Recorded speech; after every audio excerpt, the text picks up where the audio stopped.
Assalamualaikum warahmatullahi wabarakatuh. Selamat pagi anak-anak, bertemu lagi dengan Bapak. Kita akan masuk ke materi bab 2 yaitu sistem koordinat kartesius. Pada pembelajaran hari ini akan dibagi dua sesi. Kita akan masuk ke sesi yang pertama. Tapi alangkah baiknya kita awali pembelajaran hari ini dengan berdoa terlebih dahulu. Berdoa mulai. Cukup? Nah, kita langsung masuk ke sesi yang pertama ya. Tujuan pembelajaran. Pada pembelajaran sesi pertama, diharapkan siswa dapat menentukan posisi atau kedudukan titik terhadap sumbu X dan sumbu Y menggunakan koordinat kartesius. Yang kedua, siswa dapat menentukan posisi atau kedudukan titik terhadap titik asal yaitu 0,0 dan titik tertentu yaitu A, B menggunakan koordinat kartesius. Nah, kita akan menggunakan papan catur sebagai sistem koordinat sederhana. Kebanyakan dari kita sudah tahu ya tentang permainan catur. Permainan catur pasti menggunakan papan catur, yaitu seperti gambar yang ada di layar. Nah, pada papan catur, arah mendatar atau horizontal dihuni oleh kotak A, B, C, D, E, F, G, dan H, seperti bagian bawah papan catur dan bagian atas papan catur. Terus, arah tegak atau vertikal dihuni oleh kotak bernomor 1, 2, 3, 4, 5, 6, 7, dan 8, seperti pada gambar papan catur bagian kiri dan kanan. Pada permainan catur, ada 6 karakter yang berbeda, yaitu ada pion yang dilambangkan dengan P, benteng B, kuda K, menteri M, ratu Q, dan raja K. Masing-masing karakter mempunyai cara berjalan yang berbeda-beda. Cara menentukan letak suatu karakter dapat dilihat dari posisinya terhadap sumbu horizontal, yaitu yang huruf, dan sumbu vertikal, yaitu yang angka. Untuk menyebutkan posisi akhir suatu karakter, maka dinyatakan terlebih dahulu posisi horizontalnya, kemudian diikuti dengan posisi vertikalnya. Nah, selanjutnya kita akan menggunakan papan catur sebagai media untuk kita belajar sistem koordinat sederhana. Nah, sekarang kalian perhatikan gambar papan catur dan gambar koordinat sederhana. Kita akan menentukan posisi P1 dalam koordinat sederhana. Pertama, kita harus menentukan letak P1 pada koordinat mendatar, yaitu terletak di titik A. Dan letak P1 di koordinat tegak, yaitu 2. Maka, ada perpotongan antara garis A dan garis 2. Nah, maka P1 terletak di titik A,2. Selanjutnya kita akan mencari koordinat dari titik Q atau Queen, yaitu di koordinat mendatar ada di titik D dan di koordinat tegak ada di titik 1. Maka perpotongan dan letak Q yaitu D,1.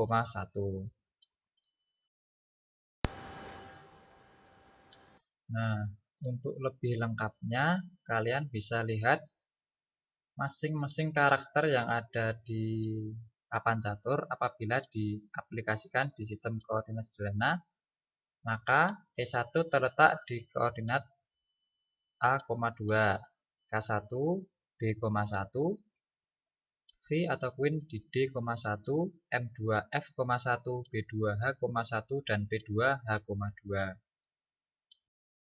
Nah, jadi koordinat masing-masing karakter papan catur di samping adalah posisi pion 1, yaitu P1, A,2. Posisi kuda 1 atau K1 adalah K1, B,1. Nah, ini untuk penulisannya seperti ini ya. Terus untuk yang posisi ratu atau queen adalah Q, D,1. Posisi menteri 2 atau M2 adalah M2 dalam kurung F,1.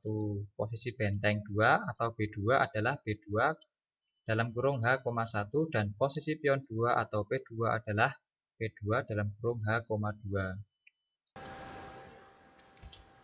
Sistem koordinat. Apa itu sistem koordinat? Setelah kita belajar melalui media papan catur, sistem koordinat adalah cara untuk menentukan suatu titik pada bidang koordinat. Nah, kalau koordinat kartesius, yaitu koordinat terdiri dari absis atau sumbu X dan ordinat atau sumbu Y. Nah, gambarnya adalah sebagai berikut. Itu di tengah-tengah seharusnya ada titik 0 ya. Sistem koordinat. Sumbu X atau absis adalah garis bilangan yang posisinya mendatar atau horizontal. Nah, perhatikan gambar yang garis berwarna biru. Di situ ada tanda X, itu merupakan sumbu X atau absis. Semakin ke kanan, semakin besar dan nilainya positif. Nah, semakin kanan, maka nilainya akan semakin besar dan bernilai positif. Tuh, perhatikan gambar yang garis berwarna biru tua. Sedangkan semakin ke kiri, semakin kecil dan nilainya negatif. Perhatikan gambar garis biru tua, X bernilai negatif. Sumbu Y atau ordinat adalah garis bilangan yang posisinya tegak atau vertikal. Perhatikan garis yang tegak. Di sana juga terdapat tanda Z. Itu merupakan sumbu Y atau ordinat. Semakin ke atas, semakin besar dan nilainya positif. Perhatikan garis berwarna hijau. Di situ Y bernilai positif. Sedangkan semakin ke bawah, semakin kecil dan nilainya negatif. Perhatikan garis berwarna hijau, Y bernilai negatif dan nilainya semakin kecil. Titik 0 disebut pusat koordinat. Titik 0 yaitu titik perpotongan antara sumbu Z dan sumbu X, yaitu di tengah-tengah. Itu seharusnya ada titik 0 ya, tapi itu belum ada. Nah, suatu titik pada bidang koordinat dinyatakan dengan dalam kurung X, Z. Nah, selanjutnya kita akan belajar tentang pembagian kuadran pada sistem koordinat.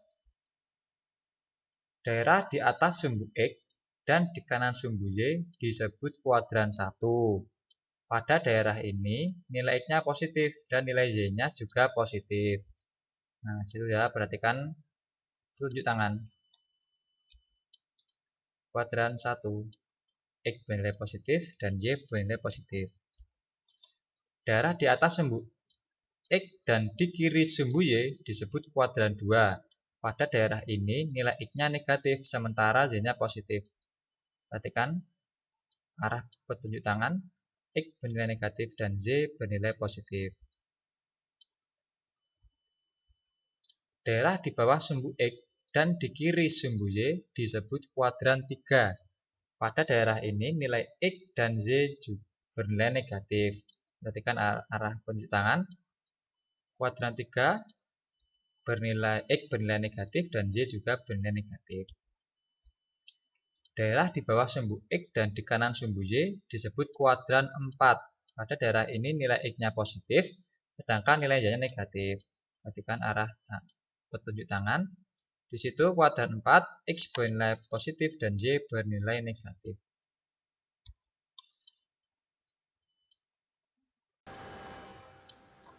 Posisi titik terhadap sumbu X dan sumbu Y. Titik-titik pada bidang koordinat kartesius memiliki jarak terhadap sumbu X dan sumbu Y. Coba sekarang kalian amati posisi titik A, B, C, D, E, F, G, dan H terhadap sumbu X dan sumbu Y pada gambar 2.2. Ada gambar di samping ya yang ada di layar. Coba kalian perhatikan. Nah, posisi titik terhadap sumbu X dan sumbu Y dari gambar 2.2 dapat ditulis posisi titik-titik sebagai berikut. Titik A berjarak 3 satuan dari sumbu Y. Perhatikan titik A yaitu yang berada pada kuadran 1. Perhatikan. Titik A berjarak 3 satuan dari sumbu Y dan berjarak 6 satuan dari sumbu X. Titik C berjarak 4 satuan dari sumbu Y dan berjarak 3 satuan dari sumbu X. Perhatikan gambar. titik E berjarak 5 satuan dari sumbu Y dan berjarak 5 satuan dari sumbu X. Dan yang terakhir titik H berjarak 6 satuan dari sumbu Y dan berjarak 5 satuan dari sumbu X.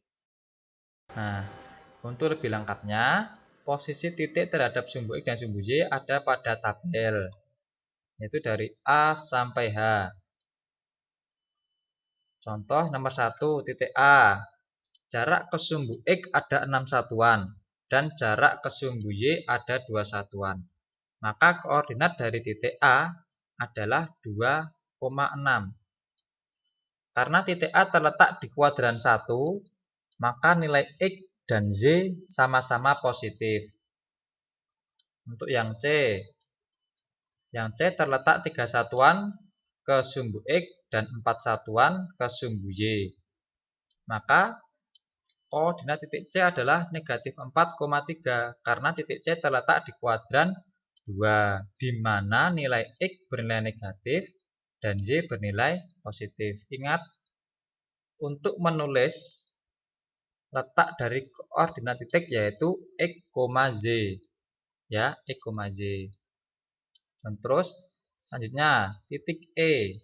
Titik E terletak di kuadran 3, yaitu 3 satuan dari sumbu X dan 3 satuan ke sumbu Y. Maka koordinat titik E yaitu negatif 3, negatif 3. Yang selanjutnya yang H, yaitu 6 satuan ke sumbu X dan 3 satuan ke sumbu Y. Maka H mempunyai koordinat titik 3, negatif 6 karena terletak di kuadran 4, X-nya bernilai positif dan Y-nya bernilai negatif. Agar kita lebih paham tentang posisi titik terhadap titik asal 0,0 dan titik tertentu A, B, kita akan bermain tentang koordinat dinah perkemahan. Posisi titik, ada titik hutan, pos 2, pos 1, perumahan, tanah lapang, teka-teki tersembunyi, tenda 1, 2, 3, 4, ada juga pasar, pos utama, pemakaman, kolam, dan juga pos 3. Bagaimana posisi atau kedudukan perumahan terhadap pos utama? Perhatikan perumahan terhadap pos utama. Bagaimana posisi kedudukan tanah lapang terhadap pos utama? Perhatikan tanah lapang terhadap pos utama. Terus bagaimana posisi kedudukan kolam terhadap pos utama? Bagaimana posisi atau kedudukan perumahan terhadap pasar? Perhatikan titik perumahan dan pasar. Terus bagaimana posisi kedudukan tanah lapang terhadap pasar? Perhatikan titik tanah lapang dan pasar. Dan yang terakhir bagaimana posisi atau kedudukan kolam terhadap pasar? Perhatikan titik kolam dan pasar. Sekarang coba kita kerjakan pertanyaan-pertanyaan yang sebelumnya. Yang pertama, letak perumahan terhadap pos utama. Jadi dari pos utama kita akan menuju perumahan, yaitu 6 satuan ke kanan dan 5 satuan ke atas. Perhatikan titik perumahan dan pos utama. Maka kedudukan perumahan terhadap pos utama yaitu 6,5. Soal nomor 2. Bagaimana kedudukan tanah lapang terhadap pos utama? Nah, maka letak tanah lapang dari pos utama yaitu 4 satuan ke kiri dan 3 satuan ke atas. Kedudukannya negatif 4,3. Selanjutnya kedudukan kolam terhadap pos utama yaitu 3 satuan ke kiri dan 3 satuan ke bawah. Kedudukannya negatif 3, negatif 3. Selanjutnya kedudukan perumahan terhadap pasar. Kita dari pasar akan menuju ke perumahan. Maka 2 satuan ke kanan dan 2 satuan ke atas. Maka kedudukan perumahan terhadap pasar yaitu 2,2. Selanjutnya, kedudukan tanah lapang terhadap pasar yaitu 8 satuan ke kiri. Maka kedudukannya negatif 8,0. Dan yang terakhir kedudukan kolam terhadap pasar yaitu 7 satuan ke kiri dan 6 satuan ke bawah. Kedudukannya negatif 7, negatif 6. Jadi pos utama disebut sebagai titik asal, yaitu titik 0,0, dan pasar disebut titik tertentu A, B. Nah, kalau masih ada yang bingung, boleh ditanyakan lewat grup WA saat pembelajaran. Nah, sekarang kita akan masuk ke materi yang kedua, yaitu sistem koordinat kartesius kedua, yaitu kedudukan atau posisi garis terhadap sumbu koordinat. Tujuan pembelajaran yang pertama, siswa dapat menentukan posisi atau kedudukan garis yang sejajar dengan sumbu X dan sumbu Y menggunakan koordinat kartesius. Yang kedua, menentukan posisi atau kedudukan garis yang tegak lurus dengan sumbu X dan sumbu Y menggunakan koordinat kartesius. Dan yang ketiga, siswa dapat menentukan posisi atau kedudukan garis yang berpotongan dengan sumbu X dan sumbu Y menggunakan koordinat kartesius. Yang pertama, garis yang sejajar. Apa itu garis yang sejajar? Nah, perhatikan gambar. Ada 3 gambar. Yang pertama, ada 3 garis tegak. Yang kedua, ada 3 garis mendatar. Dan yang ketiga, ada 3 garis miring. Nah, dari 3 gambar itu dapat kita simpulkan 2 atau lebih garis dikatakan sejajar jika garis tersebut memiliki jarak yang selalu sama, sehingga apabila diperpanjang tidak akan bertemu atau berpotongan. Jadi garisnya itu akan selalu berdampingan, tidak akan berpotongan apabila diteruskan. Selanjutnya, garis yang tegak lurus. Perhatikan gambar. 2 buah garis dikatakan tegak lurus jika kedua garis tersebut saling berpotongan dan titik potongnya membentuk sudut siku-siku atau 90 derajat. Sedangkan garis yang berpotongan, yaitu 2 buah garis dikatakan berpotongan jika kedua garis tersebut saling bertemu atau berpotongan pada suatu titik. Dan titik tersebut tidak harus membentuk sudut siku-siku. Garis yang sejajar dan tegak lurus dengan sumbu koordinat. Nah, perhatikan kedua gambar. Kita perhatikan gambar yang kiri, yang garis merah. Ada 4, yaitu M1, M2, M3, dan M4. Nah, garis yang sejajar dengan sumbu X adalah M1, M2, M3, dan M4. Sedangkan garis yang sejajar dengan sumbu Y yang bagian kanan adalah L1, L2, L3, dan L4. Selanjutnya, garis-garis yang tegak lurus dengan sumbu Y adalah M1, M2, M3, dan M4. Yaitu garis berwarna merah sebelah kiri itu tegak lurus dengan sumbu Y dan sejajar dengan sumbu X. Sedangkan gambar yang sebelah kanan, garis yang tegak lurus dengan sumbu X, yaitu L1, L2, L3, L4. Itu garis yang berwarna biru sebelah kanan, itu tegak lurus dengan sumbu X dan sejajar dengan sumbu Y. Selanjutnya, garis yang berpotongan dengan sumbu koordinat. Perhatikan gambar. Jika suatu garis tidak sejajar dengan sumbu koordinat, garis tersebut akan berpotongan dengan sumbu X maupun sumbu Y karena posisi garis dan sumbu koordinat terletak dalam satu bidang datar. Jadi kalau ada garis tidak sejajar dengan sumbu X maupun sumbu Y, maka garis tersebut akan memotong di salah satu titik sumbu Y dan sumbu X. Itu sudah pasti. Nah, pada gambar di samping, garis N1 dan N2 memotong sumbu X dan sumbu Y. Garis N1 memotong sumbu X pada koordinat 1,0 dan memotong sumbu Y pada koordinat 2,0. Perhatikan gambar.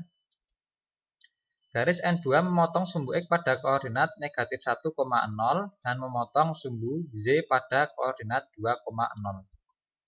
Sedangkan hubungan garis N1 dan N2 yaitu saling berpotongan pada koordinat 2,0. Nah, garis N1 melalui kuadran 1, 2, dan 4. Sedangkan garis N2 melalui kuadran 1, 2, dan 3. Garis yang berpotongan dengan sumbu koordinat. Perhatikan gambar. Pada gambar tersebut ada dua garis yaitu N1 dan N2. Garis N1 dan N2 memotong sumbu X dan sumbu Y. Sedangkan hubungan garis N1 dan N2 yaitu saling sejajar. Garis yang berpotongan dengan sumbu koordinat. Perhatikan gambar.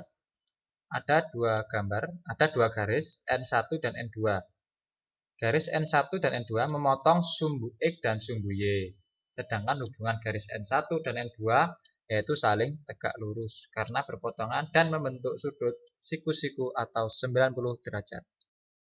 Contoh, gambarlah garis 1 yang melalui titik A 3,-5 yang tidak sejajar dengan sumbu X dan tidak sejajar dengan sumbu Y. Penyelesaian. Pertama, gambar titik A yaitu 3,-5. Perhatikan gambar. Sudah kita dapatkan titik A 3,-5. Langkah kedua, gambar garis K yang melalui titik A 3,-5 yang tidak sejajar dengan sumbu X dan juga tidak sejajar dengan sumbu Y. Yaitu sebagai berikut, perhatikan gambar. Nah, maka sudah selesai untuk penyelesaian contoh 1. Pertanyaan selanjutnya, apakah masih ada garis lain yang melalui titik A 3,-5 yang tidak sejajar pada sumbu X dan tidak sejajar dengan sumbu Y? Jika ada, berapa banyak garis lain yang melalui titik A 3,-5 yang tidak sejajar pada sumbu X dan tidak sejajar dengan sumbu Y?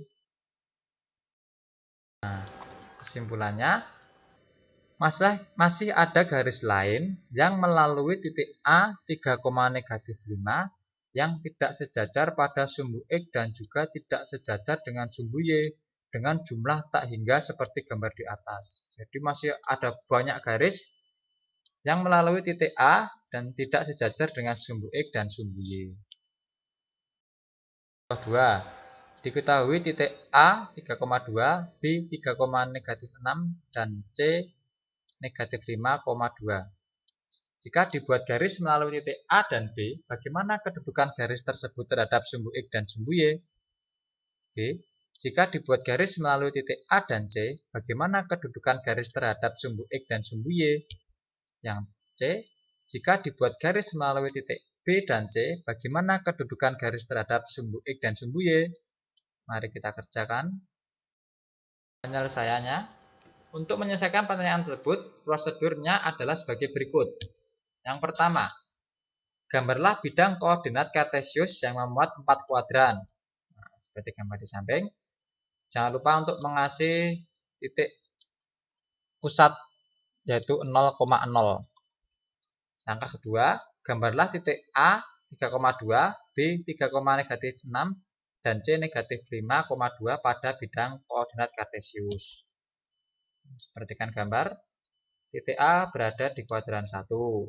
Titik B berada di kuadran 4 dan titik C berada di kuadran 2. Di sini kita sudah dapatkan 3 titik pada koordinat kartesius. Kita masuk ke langkah 3, yaitu buatlah garis yang melalui titik A dan B, melalui titik A dan C, dan melalui titik B dan C seperti pada gambar di samping. Perhatikan gambar di samping. Melalui A dan B, melalui A dan C, dan yang terakhir melalui B dan C. Kesimpulan. Yang pertama, kedudukan garis yang melalui titik A dan B yaitu tegak lurus sumbu X dan sejajar sumbu Y. Perhatikan garis yang melalui titik A dan B yang berwarna hijau. Itu garisnya tegak lurus sumbu X dan sejajar sumbu Y. Yang kedua, kedudukan garis yang melalui titik A dan C, yaitu garis yang berwarna merah, yaitu sejajar sumbu X dan tegak lurus sumbu Y.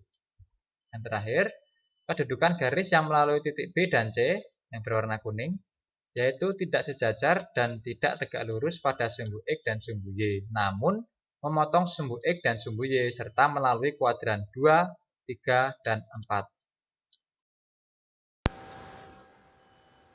Sekian pembelajaran dari Bapak.